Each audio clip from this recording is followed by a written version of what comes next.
Hello everyone, T-Man978. BBTS finally got their container a while ago, like a week ago, and I finally was able to get my Sergeant Slaughter from Wave 1 of the Valaverse Action Force line. Here he is. This is a more modern representation of him. In fact, when you read this bio, it pretty much sounds like this is him now from the 80s. Like they didn't skip a beat. They actually kind of mention him being a part of G.I. Joe without mentioning it, because this isn't associated with Hasbro at all. Back in the day, Action Force, I believe, was part of Hasbro, but Bobby Vala was able to secure the license of the name Action Force. And here we are. I believe this line was kickstarted at first or crowdfunded, and once they got funded, they were able to sell these figures. I think maybe the first early adapters were able to get something special. I don't know, but here we are. You can just buy. It's like somewhere in between a premium line and a regular retail. So it's close to what you get with G.I. Joe, but certain things are different, and you definitely get like an import level of hands. The packaging is infinitely resealable, so if you want to put them back in there, you can do that if you want. Before we look at him directly, he does come with this hat. This hat is made out of hard plastic. It is very thin. I mean, going off of what you get as far as him and everything else, it comes off feeling cheap. I almost wished it was a pliable hat, like made out of pliable material instead of hard. It feels like something you get in a little girl's like accessory set. You do get some pliable glasses, which I'm gonna come back. Sunglasses. You get this revolver right here, nicely detailed. It's not made out of pliable material, so it's sturdy and not gonna bend and warp. Same thing for this combat knife that has like an eagle on the end and looks like that. So it's a tiny bit pliable, but not really. You get this Action Force stand that has 4 pegs on it. Looks like this on the bottom. And you get the fists that are on him. You get some knife holding hands right here, a pointing finger, 2 gun holding hands or trigger finger hands, and 2 cupping hands. Sir, can I get some more? But let's get into Sergeant Slaughter, starting with the bottom. They went with the whole classified style, definitely, because there are no like toe joints. The boots are really detailed. The materials that they're using for this particular figure, I think they did some changes in the future, but the legs are more hard. Everything on this figure is harder than the classified series. It's not made out of like a gummy plastic. I kind of wish they did do that with this jacket a little bit, but these are more pliable and sit there. You can take his pistol and put it in to the holster here. You can take his knife and put that in this way with the eagle forward, and this is pliable and moves. Only other thing that's on him that moves is the jacket, but it's still kind of stiff and rigid. There's no like shading or paint. Only thing really has paint is the camo deco on his legs. And all that. And I guess the t-shirt has paint on it as well. The tank top. But here's this. they put a hole in the back of his jacket, and he has a hole in his back, I guess, for if he's gonna wear somebody else's gear, but he doesn't come with any gear. Let's see what can actually fit in there. This is a Fortnite back bling.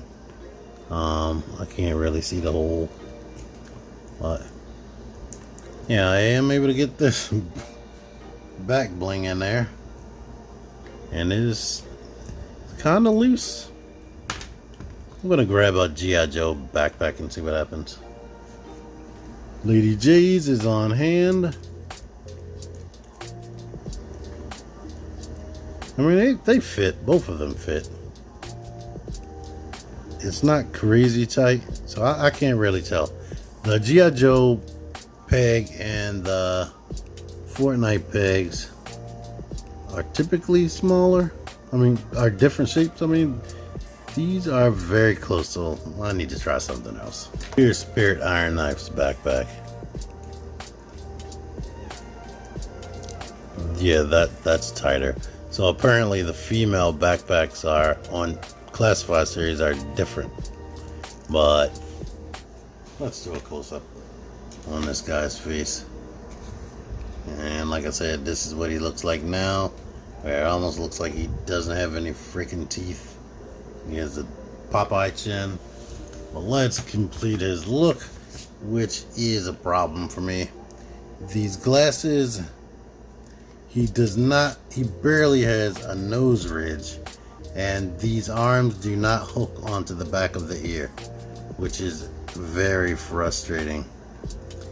The hat, you can push that on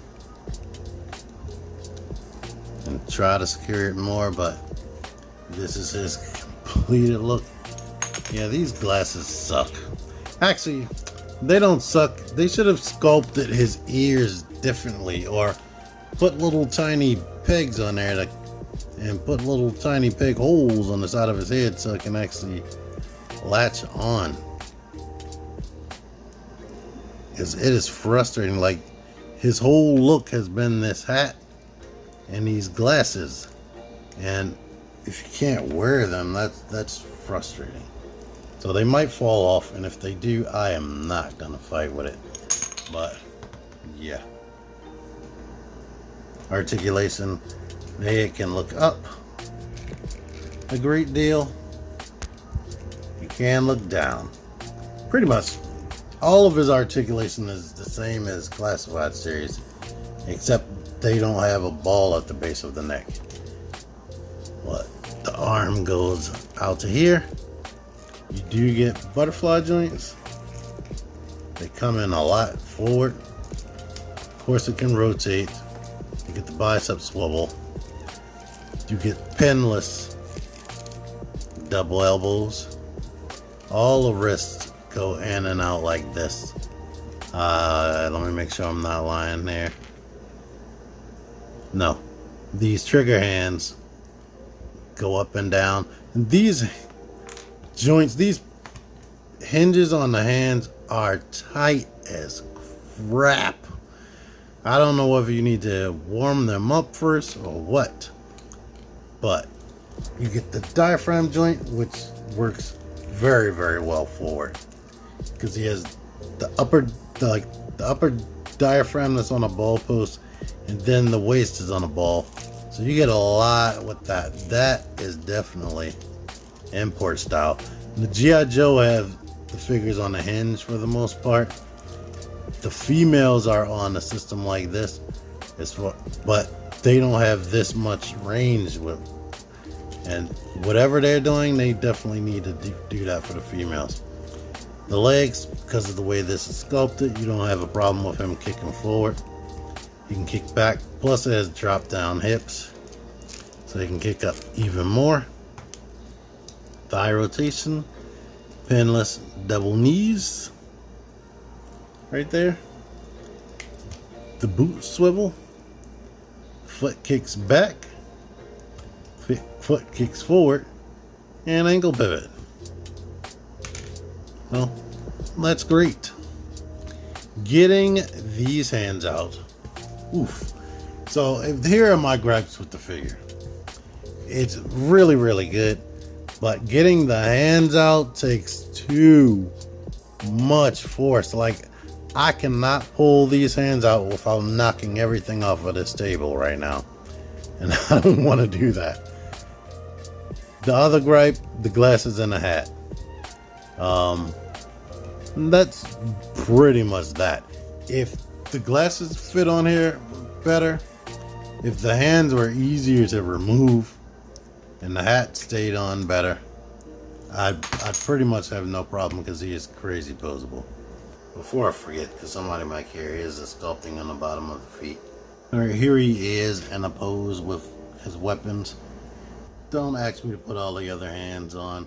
It is painful. It's seriously freaking painful taking these off because the hands are so hard.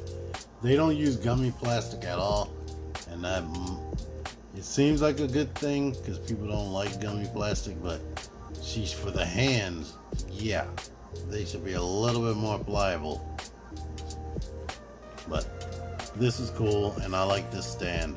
You definitely got to work with getting the foot all the way down on the peg or it will just fall off. Here he is with a couple of classified series figures, and as you can see, he fits right the heck in. So there's no problem right there at all. I'm not sure how tall Spirit is supposed to be, but maybe you might want him to be taller. So the one that's coming out in the official classified series, that's a younger version of him, might be better for you because I'm pretty sure it's going to be using the roadblock body. Here he is next to a Marvel Legends. Here he is next to a Fortnite female right there. So you can fit in with your lines wherever you want them to be. Maybe you can go up against the Punisher or be working with the Punisher or something like that. Yeah, good to go. Like all these 6-inch lines, it's very cool that they make all these things pretty much compatible with each other, and that's awesome. But yeah, I went on and on about my gripes with the figure. I'm happy to finally own it.